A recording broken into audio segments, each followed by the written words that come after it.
next up is candidate for the District 7, Position 1, and we have Monty Ray Williams here with us tonight.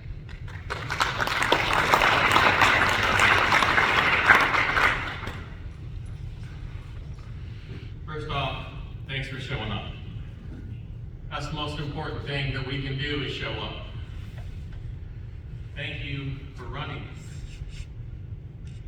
When I served years ago in the military, I found myself in the Presidential Honor Guard in the infantry, and I found myself one night on the Lincoln Memorial looking out on the reflection pool. And during that time, I saw the wall and a bunch of other things, and I recognized the great cost that had come in making this nation. I didn't know it at the time, but that wasn't just my service there, wasn't the end for me. I saw a time coming when things were getting bad, and my family and I, we started this publication a couple years ago called The Pamphlet, in response to people trying to twist and reimagine our history.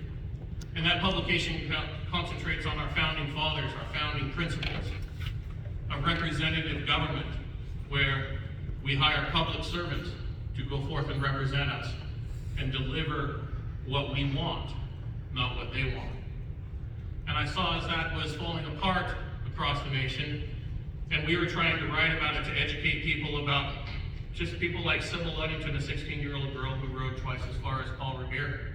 We don't want to minimize Paul, but we want 16-year-old girls to be inspired to get involved in their history, because this next generation is either going to save our country or ruin it. And we need to do our part, and thank you for doing your part, for getting involved, because this is exactly what it takes. This is a relationship between public servants and you, the voters, and you need to come here, and we need to come here so that we can answer to you and you can answer to us, and that's why I'm running.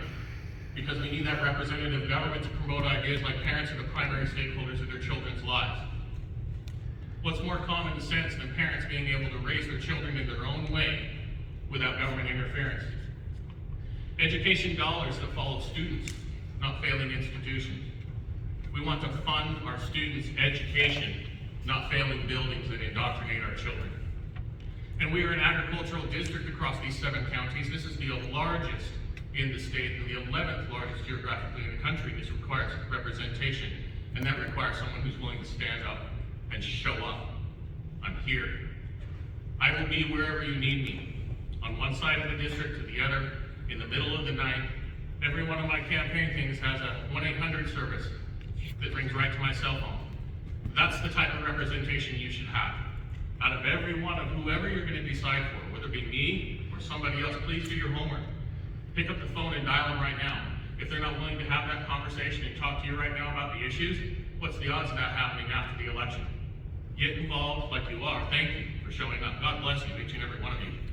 This is exciting. This is what we need to see. Please tell your neighbors. Register to vote. Show up and vote. Show up at forums. Get to know your candidates. Let's get everybody excited again, because we're Americans. For years they've been telling us to sit down, shut up, and stay home. It's time for us to get out amongst each other, hug each other, and do what's right for this country. And with this type of leadership, this is what we're going to get. I'd appreciate your vote.